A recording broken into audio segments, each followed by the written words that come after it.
나이가 들어가며 피부는 축축 늘어지고 건조해지고 주름이 늘어나죠. 하루가 다르게 근육이 줄어 팔다리는 가늘어지고 배만 나오지 않습니까? 성기능이 예전 같지 않은 분도 있을 겁니다. 중년 이후 나타나는 노화를 해결할 수 있는 방법을 오늘 공유해 보겠습니다. 안녕하세요, 오유입니다. 중년 이후 체력도 외모도 예전과 확연하게 다르다는 걸 느끼시는 분들 많죠. 세월이 가며 노화가 되는 건 당연한 일이지만 나이보다 젊어 보이는 사람도 있고 젊을 땐 참 예뻤는데 나이 들수록 노화가 가속화되는 분도 있더라고요. 나이보다 한참 젊게 사는 분들은 어떤 이유가 있을까요? 물론 보톡스 맞고 성형하면 외적인 아름다움은 어느 정도 지킬 수 있지만 좀 더 근본적인 방법을 알아보겠습니다. 오늘 영상은 지난 영상에 이어 벤저민 빅먼의 왜 아플까라는 책을 기본으로 제가 경험한 것을 공유해 보겠습니다. 제가 한참 젊어 보이거나 몸매가 뛰어난 건 아니지만 공부하고 경험한 것을 여러분과 나눈다고 생각해 주면 좋겠습니다. 지난 영상을 안 보신 분들은 오늘 영상 시청하시기 전에 먼저 보고 오시면 도움이 많이 될 듯 합니다. 지난 영상에서도 이야기했듯이 뇌, 피부, 근육, 뼈, 장기 등 노화의 근본적인 원인은 인슐린 저항성에 있습니다. 전 오래전부터 간헐적 단식을 해왔고 효과도 많이 봤습니다. 또 다양한 야채를 기본으로 저탄고지 식이도 하고 있습니다. 약 2달 전부터 타이트하게 식이를 바꾼 후 몸에 놀라운 변화를 느껴서 여러분과 나눠보려고 합니다. 나이나 건강 상태에 따라 개인마다 차이가 있을 수 있으니 참고 정도로만 영상 봐주셨으면 좋겠습니다. 제가 저탄고지 식이를 좀 더 본격적으로 하게 된 계기는 뇌 건강을 지키고 활력 있게 생활하고 싶은 마음이 컸습니다. 전 생리를 규칙적으로 했었는데요. 약 1년 전부터 생리량도 줄어들고 불규칙적으로 하다가 몇 달 전부터 생리를 안 하더라고요. 그러면서 나타나는 증상이 운동을 해도 근육이 잘 안 늘어나고 활력이 줄어들었습니다. 뇌 기능도 예전 같지 않다는 게 느껴졌습니다. 그래서 여러가지 책도 읽어보고 정보도 찾던 중 저탄고지 식이를 타이트하게 해야겠다는 결론에 이르렀습니다. 본격적으로 저탄고지 식이를 한 지는 약 2달이 조금 넘었는데요. 그리 긴 기간은 아니지만 몸의 변화는 많았습니다. 대표적인 것 5가지는 다음과 같은데요. 첫 번째는 생리를 다시 시작했습니다. 저탄고지 식이를 본격적으로 시작하고 3주 후쯤 생리를 다시 시작했고 한 달 후쯤 2번째 생리를 했습니다. 생리량도 많고 생리통도 없었습니다. 2번째는 피부가 촉촉해졌습니다. 전 원래 젊을 때부터 건성 피부였는데요. 나이가 들며 더 건조해지더라고요. 요즘 같은 겨울엔 더 건조해져 불편함을 많이 느꼈는데요. 시기를 바꾸고 건조함이 싹 사라졌습니다. 노화가 되는 건 장기, 피부, 머리카락이 메말라가는 것이라고 합니다. 시기를 바꾸고 얼굴뿐 아니라 몸의 피부가 촉촉하고 부드러워졌습니다. 3번째는 몸에 볼륨감이 생겼습니다. 나이 들어 운동을 하면 살만 빠지고 볼륨감이 없어지는 경우가 많죠. 슬프지만 근육도 젊을 때처럼 잘 안 만들어집니다. 힙과 가슴은 작아지고 배는 나와 몸매가 젊을 때와는 차이가 많이 나는 경우가 많은데요. 시기를 바꾼 후 볼륨감이 확연하게 달라졌습니다. 물론 제 기준입니다. 4번째는 활력이 생겼습니다. 몸과 뇌의 에너지가 확연하게 달라지는 걸 느낄 수 있었는데요. 쉽게 허기를 느끼지 않고 간헐적 단식을 하는데 좀 더 수월하게 할 수 있었습니다. 5번째는 성욕구가 높아졌습니다. 남녀 모두 갱년기가 들어서며 성욕구가 줄어들고 기능도 저하되는 경우가 많은데요. 시기를 바꾼 후 성기능이 좋아졌습니다. 지금까지 시기를 바꾼 후 몸의 변화 5가지 살펴봤는데요. 이런 몸의 변화는 호르몬의 변화가 클 것 같다는 추측을 해봅니다. 나이가 들어가며 호르몬 균형이 깨지며 노화가 가속화되는데요. 시기를 바꾸며 호르몬의 생성이 잘 된 듯합니다. 나이 들어 생리 귀찮은데 안 하는 게 더 좋지라고 말하는 분도 있을 수 있고, 나이 들어 성기능이 떨어지는 건 당연한 거 아니야 하는 분도 있을 수 있는데요. 생리를 하는 것도 성기능이 좋아지는 것도 그만큼 몸의 순환이 잘 되고 건강하다는 것이 아닐까 생각합니다. 제가 어떤 방법으로 저탄고지 시기를 했는지 지금부터 공유해 보겠습니다.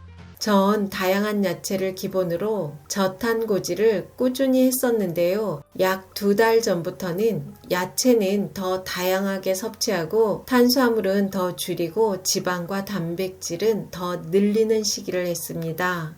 우리가 먹는 음식은 크게 탄수화물, 지방, 단백질로 나눌 수 있는데요. 탄수화물은 몸과 뇌의 주 에너지원으로 사용됩니다. 하지만 정제 탄수화물은 인슐린 저항성을 만드는 주 요인으로 꼭 줄여야 합니다. 요즘은 지방의 중요성이 많이 알려졌지만 예전엔 지방을 나쁜 것으로 오해하는 분들도 많았습니다. 물론 나쁜 지방도 있긴 하죠.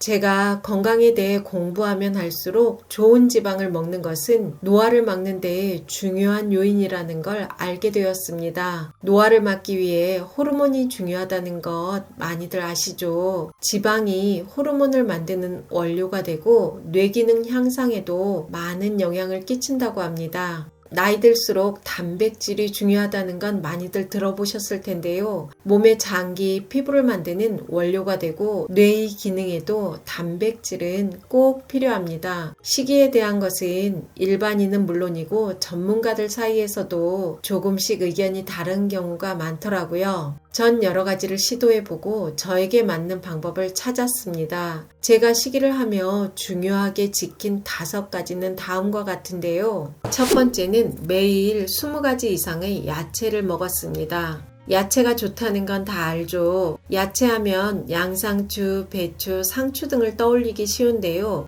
물론 양상추, 배추, 상추도 좋지만 좀 더 다양한 야채를 먹기 위해 노력했습니다. 콜리플라워, 브로콜리, 은행, 구기자, 버섯, 김, 다시마 등 해조류, 마늘, 당근, 연근, 우엉, 뿌리채소, 하루에 20가지 이상의 야채를 먹으려고 노력했는데요. 콜리플라워와 브로콜리는 손질해서 냉동 보관해 놓고 음식에 넣어서 먹기도 했습니다.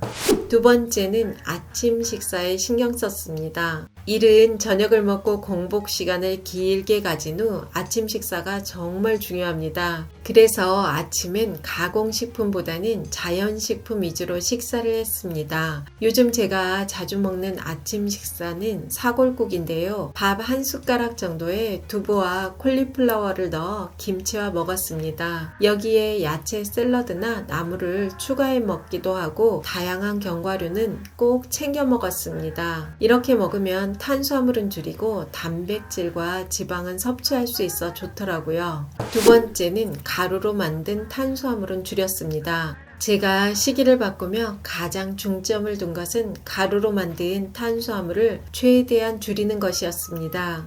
밀가루로 만든 빵과 쌀가루로 만든 떡을 아예 안 먹을 수는 없지만 최대한 줄이려고 노력했는데요. 가루로 만든 탄수화물은 몸속에 들어가면 급속도로 혈당을 높여 인슐린 저항성을 만드는 주 요인이 된다고 합니다. 만약 빵이나 떡을 먹었다면 바로 10분 이상 걷거나 몸을 움직여 혈당이 높아지는 걸 막았습니다. 네 번째는 탄수화물 대신 좋은 지방과 단백질을 꼭꼭 채웠습니다. 탄수화물 줄여야 된다는 거 누가 모르겠어요. 다들 아는데 줄이는 게 쉽지 않죠. 전 탄수화물을 줄이기 위해 다양한 지방과 단백질을 섭취했는데요. 위에서도 이야기했듯이 사골국을 자주 먹었고 코코넛 오일을 알약 형태로 나온 제품을 구입해서 식사 전에 먹었습니다. 다양한 견과류와 참깨, 들깨, 들기름, 아보카도와 올리브 오일 등을 음식에 듬뿍 넣어 먹었습니다. 저탄고지 시기하는 분들 중엔 삼겹살 많이 드시는 분도 있는데요. 전 삼겹살 지방은 저에게 맞지 않는 것 같아 안 먹었고 대신 생선을 더 많이 섭취했습니다. 이렇게 다양한 지방을 적극적으로 섭취하면 탄수화물을 먹고 싶은 욕구가 확연하게 줄어듭니다. 또 계란찜을 자주 먹었는데요. 점심에 계란찜과 야채 샐러드를 먹으면 공복감이 줄어들더라고요. 탄수화물은 외식을 할 때 아니면 하루 종일 밥 한 공기도 안 먹었습니다. 처음부터 그렇게 한 것은 아니고 탄수화물 대신 지방과 단백질로 조금씩 바꿔가는 작업을 했습니다. 하루아침에 바꾸면 힘들더라고요. 5번째는 과일과 단 음식을 줄였습니다. 과일에 대한 것은 여러 가지 의견이 다양한데요. 전 단 과일 포함해서 단 음식은 최대한 줄였습니다. 단 음식은 혈당을 높여 인슐린 저항성을 만드는 주 요인이 됩니다. 단 음식도 중독성이 있어 먹으면 먹을수록 더 먹게 되고 안 먹으면 먹고 싶은 욕구가 줄어들더라고요. 지금까지 인슐린 저항성을 막기 위해 제가 실천하고 있는 시기에 대해 나눠봤는데요. 뭘 그렇게 피곤하게 살아? 그냥 골고루 먹고 살면 되지 하는 분도 있을 것 같은데요. 20년 된 차를 새 차처럼 관리하고 운전하면 문제가 생기듯 중년이 젊을 때처럼 먹으면 병이 생기더라고요. 전 어느 날 노화가 가속화되는 걸 느꼈고 좋은 습관으로 하나하나 바꿔나가고 있습니다. 작은 습관을 꾸준하게 실천하면 노화를 늦출 수 있더라고요. 우리 좋은 습관 실천해서 좀 더 젊고 활기차게 생활했으면 좋겠습니다. 오늘 영상이 도움이 되셨다면 구독, 좋아요, 알림 설정까지 부탁드립니다. 좋은 영상으로 또 만나요.